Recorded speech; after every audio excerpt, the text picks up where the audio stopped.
नमस्कार, हिमवंती मीडिया पर आप सभी का स्वागत है। मेरा नाम है प्रीति चौहान। आज बंगानी पंचायत में हम पहुंचे हैं और कुछ समय पहले पांवटा साहिब विकास मंच की ओर से यहां पर ये कहा गया था कि गिरिपार क्षेत्र की, आंजबोट क्षेत्र की जो सड़कों की हालत है वो बहुत खस्ता है, बहुत गंभीर है, बहुत खराब है। कई बार ये समझ नहीं आता है कि सड़कों में गड्ढे हैं या गड्ढों में सड़कें हैं। हमने इस बारे में पीडब्ल्यूडी मंत्री विक्रमादित्य सिंह जी से भी बात की थी, राजधानी शिमला उनसे मिलने पहुंचे थे। फिलहाल सड़कों की हालत कैसी है वो आप सभी को हम लाइव तस्वीरों के माध्यम से दिखाना चाहेंगे। सबसे पहले आप तस्वीर देख लीजिए। बंगानी पंचायत में आज हम पहुंचे हैं और यहाँ पर ये जो सड़कों में गड्ढे हैं, इतने बड़े बड़े गड्ढे हैं कि कोई भी हादसा किसी भी समय यहाँ पर हो सकता है। और ये गड्ढे केवल यहीं पर नहीं है, पूरी सड़क इन गड्ढों से भरी हुई है और बरसात के मौसम में तो खैर बहुत ही बुरा हाल है। एक बार आप ये तस्वीरें देख लीजिए। जान जोखिम में डाल करके या सिर पर पहले से ही आपको जो है वो पट्टी बांध करके ये सड़क पार करनी पड़ेगी। यहीं से कुछ दूरी पर भगानी साहब एक ऐतिहासिक गुरुद्वारा साहिब भी है, जहां पर प्रतिदिन हजारों की संख्या में श्रद्धालु पहुंचते हैं। लेकिन सड़कों की हालत ऐसी है और कई बार स्थानीय प्रशासन, जिला प्रशासन, सरकार तक इन सड़कों को लेकर अपनी आवाज उठा चुके हैं। खैर, हमारे साथ आज श्री पांवटा साहिब विकास मंच के अध्यक्ष समेत पदाधिकारी मौजूद हैं, स्थानीय क्षेत्र के लोग भी मौजूद हैं, आसपास की पंचायतों के लोग मौजूद हैं जो डेली इन सड़कों से होकर गुजरते हैं। और पांवटा साहिब कई लोग उद्योगों में काम करते हैं, रोजाना यहाँ से आना जाना लगा रहता है, लेकिन जान जोखिम में डालकर प्रतिदिन यहाँ से गुजरना पड़ता है। आज जो राजधानी शिमला में आपने आवाज बुलंद की थी कि सड़कों में गड्ढे हैं या गड्ढों में सड़कें, समझ नहीं आता है। आज वो धरातल पर हम देख रहे हैं कि कितना भारी भरकम गड्ढे बड़े बड़े यहाँ पर है और कितना जोखिम भरा काम इन गड्ढों पर चलने का है। तो क्या कहते हैं, आज क्या मन दुखी हुआ है? कहीं ना कहीं इन पंचायतों का आपने आज दौरा किया है। प्रीति, थैंक यू वेरी मच। सबसे पहले तो आपका धन्यवाद, आप यहाँ रिपोर्टिंग के लिए आई और आज हम भी यहाँ भगानी साहब आए थे। आप ये देखिए कि जहाँ अभी हम खड़े हैं, भगानी साहब गुरुद्वारा यहाँ से महज कोई 200 मीटर आगे है। इस जगह पर पंजाब से श्रद्धालु हर साल लाखों की संख्या में यहाँ आते हैं और क्या इंप्रेशन वो यहाँ से लेके जाते होंगे कि हिमाचल एक ऐसी स्टेट है, कैसी सड़कें होती है यहाँ। ऐसा वो कभी इमेजिन नहीं कर सकते कि ऐसी सड़कें भी कहीं हो सकती है। और इन्हीं से पांवटा साहिब विकास मंच हमने रखा है। तो ये पहला मुद्दा हमने सड़क का इसीलिए उठाया है। और ये केवल इस सड़क का मुद्दा नहीं है, यहाँ ट्रांसगिरी ले जाइए, कमोवेश आपको यही स्थिति मिलेगी। और जो उधर का भी इलाका है, उधर से भी हम आए हैं, जो गिरियार का भी इलाका है, वहां भी सड़कों की हालत बहुत खराब है। और इसलिए मैं माननीय लोक निर्माण मंत्री हिमाचल प्रदेश श्रीमान विक्रमादित्य जी से भी अनुरोध करूंगा कि 15 अगस्त को नहान तो आ ही रहे हैं, तो उसके लिए वो यहाँ भी समय निकालें। हम राजपुर के अंदर उनका एक कार्यक्रम रखना चाह रहे हैं, मुझे उम्मीद है वो जरूर आएंगे। उन्होंने वायदा भी किया है, सो दैट कि जितनी भी इस तरह के जो हालात सड़कों के हैं हम उनके संज्ञान में लाएं और इसका कुछ सुधार हो सके। स्थानीय व्यक्ति गुरविंदर गोपी जी हमारे साथ मौजूद है। किसानों की समस्याएं तो आप समय समय पर उठाते हैं, लेकिन कई बार आपने इन समस्याओं को भी उजागर किया है कि सड़कों की हालत इतनी खराब है, लेकिन आज तक हुआ कुछ भी नहीं, कुछ खास, कुछ बड़ा नहीं हो पाया। तो कितना दिल दुखता है कि इतनी आवाज बुलंद करने के बावजूद भी आज आम जनता की कोई सुनवाई नहीं है। देखिए, अभी हमारा एक डेलीगेशन यहाँ आया था सिरमौर विकास मंच के नेतृत्व में, साथ में हिमाचल पांवटा साहिब विकास मंच के नेतृत्व में, और हिमाचल किसान सभा से भी हम उसमें एक अलग से इसको कर रहे हैं। पर हम विकास के मुद्दे पर सब संगठनों के साथ साझे में ये काम कर रहे हैं। और इसीलिए हम आज देखने आए थे कि कितनी दुर्दशा है इन सड़कों की, और इसमें कोई बताने की जरूरत ही नहीं है, सामने आपके दिख रहा है। दूसरा, हम आपको ये जरूर करना चाह रहे हैं कि ऐतिहासिक गुरुद्वारा, जहां गुरु गोविंद सिंह जी महाराज ने जो पहली लड़ाई है वो इस स्थान के ऊपर लड़ी है, और ये इतना ऐतिहासिक है। पंजाब के लोग जब उनको पता लगता है, जिसको भी ऐतिहासिक पता लगता है, वो हर हालत में हर साल आता है यहाँ। पर यहाँ की जो दुर्दशा सड़कों की है उसको देखकर बहुत परेशान है लोग, बेहाल हैं लोग। अब क्या उसके अंदर किया जाए? तो अब हम इसमें मांग करते हैं सरकार से कि ये इन दुर्दशा को हटाया जाए, ताकि यहाँ पर्यटक जो है आके हमारे पांवटा साहिब की जो इमेज है उसको इस तरीके से हम नुकसान नहीं होने देंगे। और आपसे गुजारिश है कि आप इसको ठीक करवाएं, ताकि हम यहाँ सुखी से लोगों को रह सकें और दूसरे लोग भी हमारे पोंटा साहब की तारीफ कर सकें। अब मैं चाहूंगी रोशनलाल शास्त्री जी से भी, क्योंकि आप भी समाज सेवा में काफी एक्टिव रहते हैं, मैं चाहूंगी सर थोड़ा सा हम आगे चल करके जाएं, सड़क भी दर्शकों को साथ के साथ दिखाते रहेंगे। ये सड़क के गड्ढे केवल यहाँ नहीं है, ये कई किलोमीटर और पूरी सड़क ही गड्ढों से भरी हुई है और कितना मुश्किल है आप देख सकते हैं। 2 पहिया वाहन पर चलना तो बेहद मुश्किल है इस सड़क पर। फिलहाल मैं रोशन शास्त्री जी से बातचीत करना चाहूंगी। सर, आप इस इलाके के रहने वाले हैं, कितनी दफा आपने सड़कों का मुद्दा उठाया, क्या उस पर कुछ सुनवाई हो पाई कभी? प्रीति जी नमस्कार। आज पोंटा साहिब के जो है गणमान्य लोग जो कि इंडस्ट्री डिपार्टमेंट से ज्वाइंट डायरेक्टर के पद से रिटायर हुए हैं, उन्होंने सेवानिवृत्ति के बाद पोंटा साहिब में आकर के जो हमारी एक सोच 2016 में चली थी, जिसका श्रेय मैं प्रधान श्री रामलाल शर्मा जी को दूंगा। हमने ये सोचा था कि हम पोंटा विकास मंच का गठन करेंगे और बाद में परिस्थितियां बदलती रही, बहुत कुछ हुआ। प्रीति जी हर चीज के गवाह हैं।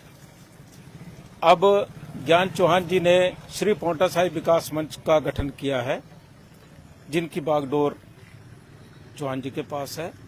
आज अचानक इनका टूर भगानी साहब में हुआ और जो नज़ारा आप लाइव देख रहे हैं, मैं अब इसके बारे में अगर बखान करूं तो कुछ ज्यादा हो जाएगा।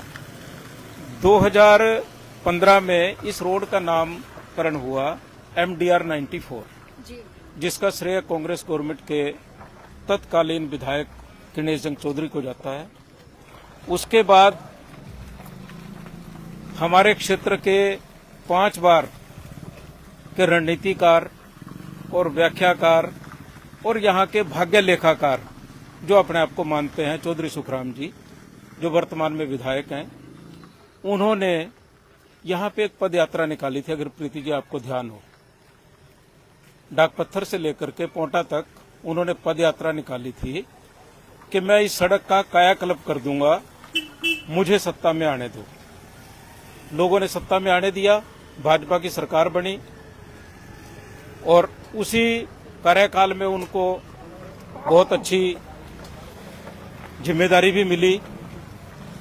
मेरा ख्याल से सिर्फ नामकरण ही हुआ, उसका पूजन हुआ।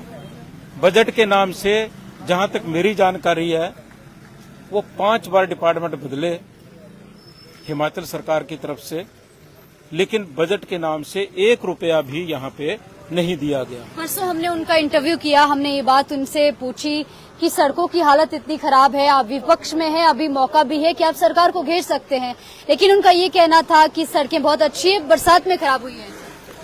उनका इंटरव्यू मैंने भी सुना है।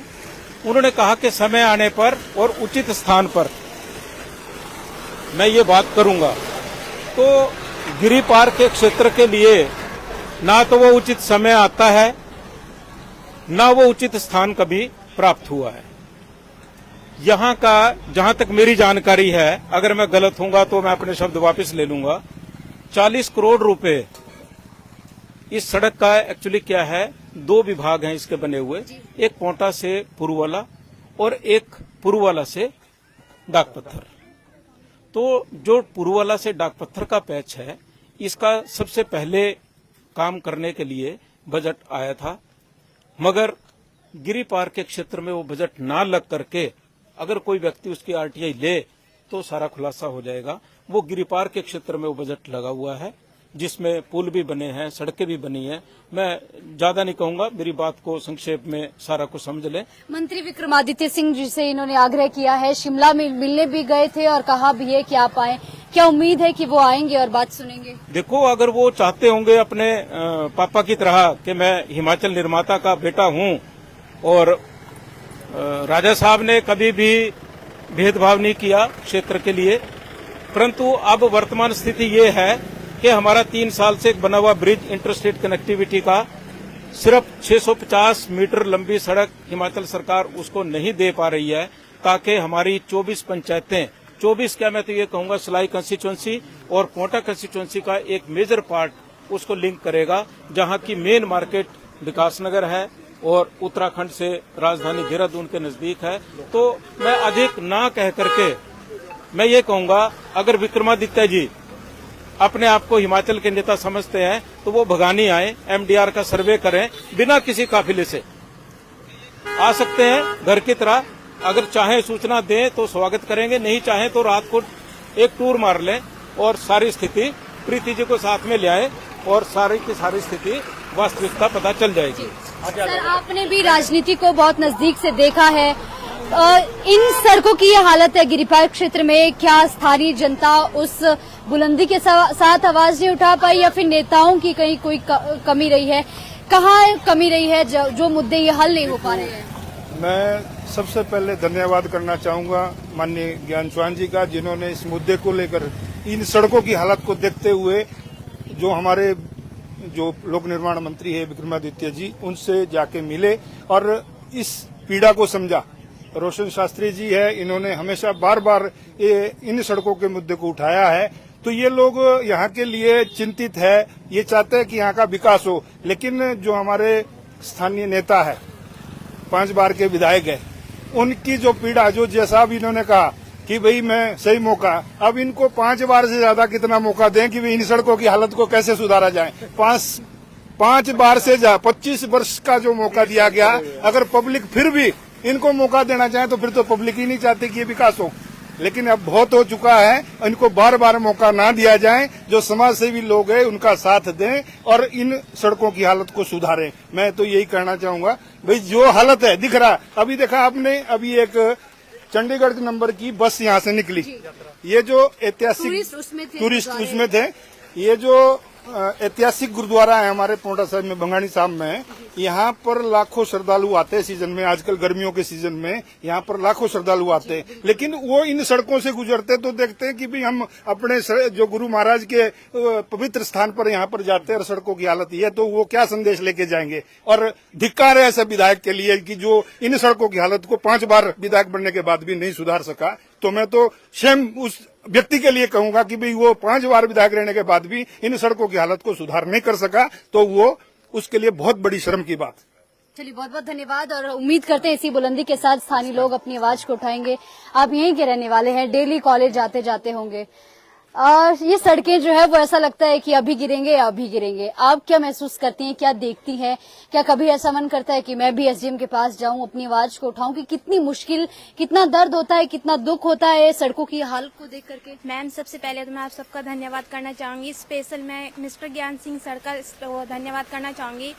आई थिंक मैम ये है कि काफी टाइम से ये मतलब कंडीशन इतनी खराब हो रही थी, मतलब आसपास के प्रधान को किसी को नहीं दिखा, मतलब आना जाना उनका यहाँ से लगा रहता है, पर उन्होंने इस चीज को कभी फॉलो नहीं किया। और यहाँ तक कि जैसे सुबह के टाइम हम कॉलेज या जॉब करने जाते हैं तो हमें बहुत दिक्कत होती है, गंदे पानी की छिड़कें हमारी ड्रेस पे, यूनिफॉर्म पे गिरती है। मतलब आई थिंक ये किसी को दिखा ही नहीं। कैसे ये मुद्दे सॉल्व हो सकते हैं? क्या आप सभी लोगों का सड़कों पे आना और सरकार के आगे आवाज उठाना जरूरी है? बिल्कुल मैम, जरूरी है। जैसे कि मतलब सड़कों को देख के बस भी इधर से आना जाना बंद कर रही है। हमें मतलब यह कि पुरवाला से बस लेनी पड़ रही है, मतलब हमें इतनी तंगी आ रही है कि हम बता नहीं सकते। लेकिन हमारी इस परेशानियों को आज तक किसी ने देखा। और स्पेशल मैं इस बात के लिए बोलना चाहूंगी, जो रात के टाइम ये ट्रक चलता है, सबसे पहले इनको बंद किया है, क्योंकि इनकी वजह से सड़कों का सबसे ज्यादा नुकसान हो रहा है। बहुत सही कहा। आप भी स्थानीय निवासी यहाँ के सड़कों से डेली आते जाते हैं, क्योंकि यहाँ से जो अधिकतर लोग हैं वो पोंटा कॉलेज में जाते हैं, जो बड़े लोग हैं वो वहाँ पर जॉब करते हैं। सर, आप पूर्व प्रधान भी रहे हैं, तो कहीं ना कहीं जवाबदेही आपकी भी बनती है जिस तरीके से जनता कह रही है, तो क्या कहेंगे? मैं तो यही कहूँगा, पहले तो आपका सबका धन्यवाद, यहाँ आने पे आवाज़ उठाई है। अच्छा, पहले तो मैं ये बोलूँगा, यहाँ पे सरकारी बस चलती थी कॉलेज के लिए, बच्चों के लिए, वो भी बंद हो चुकी है। अब खड्डों की वजह से बंद हुई, रास्ते की वजह से बंद हुई, क्या है? हम तो पहले ये कहेंगे भाई बस भी चलनी चाहिए। क्या पंचायत की हैसियत से कभी आपने प्रयास किया कि किया? सड़कों की उस टाइम तो सुखराम चौधरी जी जब इलेक्शन था तो डाक पत्थर से उन्होंने पोंटा तक पैदल मार्च किया था कि हम इस रोड को सुधारेंगे। लेकिन 5 वर्ष हो बीत गए, अगले 5 वर्ष भी आ चुके हैं, कोई सुधार नहीं हो पाया। चलिए, पूर्व प्रधान ये हमारे साथ जुड़े हुए थे। एक बार फिर आप सड़कों की हालत को देख लीजिए। बरसात का मौसम है और बेहद खतरनाक इस रोड पर चलना है, खासतौर पर रात के समय में खतरे से खाली नहीं है इन सड़कों पर चलना। कोई भी सड़क दुर्घटना किसी भी हाल में किसी भी समय पर यहाँ पर हो सकती है, इतनी खस्ता इन सड़कों की हालत है। एक बार फिर हम भी अपने चैनल के माध्यम से ये बार बार आग्रह करेंगे कि हिमाचल प्रदेश के जो लोक निर्माण विभाग मंत्री है विक्रमादित्य सिंह, वो जल्दी आए और इन सड़कों का दौरा करें, ताकि यहाँ के जो लोग हैं, जो दर्जनों पंचायतों को ये सड़क जोड़ती है, कहीं ना कहीं राहत मिल सके, उनकी जान बच सके। क्योंकि इन सड़कों ने कई घरों के चिराग भी बुझाए हैं। ट्रक यहाँ पर चलते हैं, उन ट्रक के नीचे कई लोग कुचल भी दिए जाते हैं। इस तरह के हादसे कई बार यहाँ पर हुए हैं। हमने स्वयं रात को आकर के रिपोर्टिंग वहां पर की है, जब एक बार जो है वो 2 लड़कों को ट्रक ने कुचल दिया था। तो इस तरह के हादसे बहुत हुए हैं और उसके लिए ये खराब सड़क और हिमाचल प्रदेश की, मैं कहूंगी, जो वर्तमान सरकार है, पूर्व में भी कोई भी सरकार रही हो, वर्तमान में कोई भी सरकार रही हो, इतने समय से ये मुद्दा हल नहीं हो पाया। सारी सरकार, तमाम नेता, स्थानीय नेता, विधायक, प्रशासन इसके लिए जिम्मेदार है और कहीं न कहीं जो खामियाजा भुगत रही है वो स्थानीय जो ग्रामीण है वो भुगत रहे हैं। फिलहाल तस्वीरें आप सभी के समक्ष है।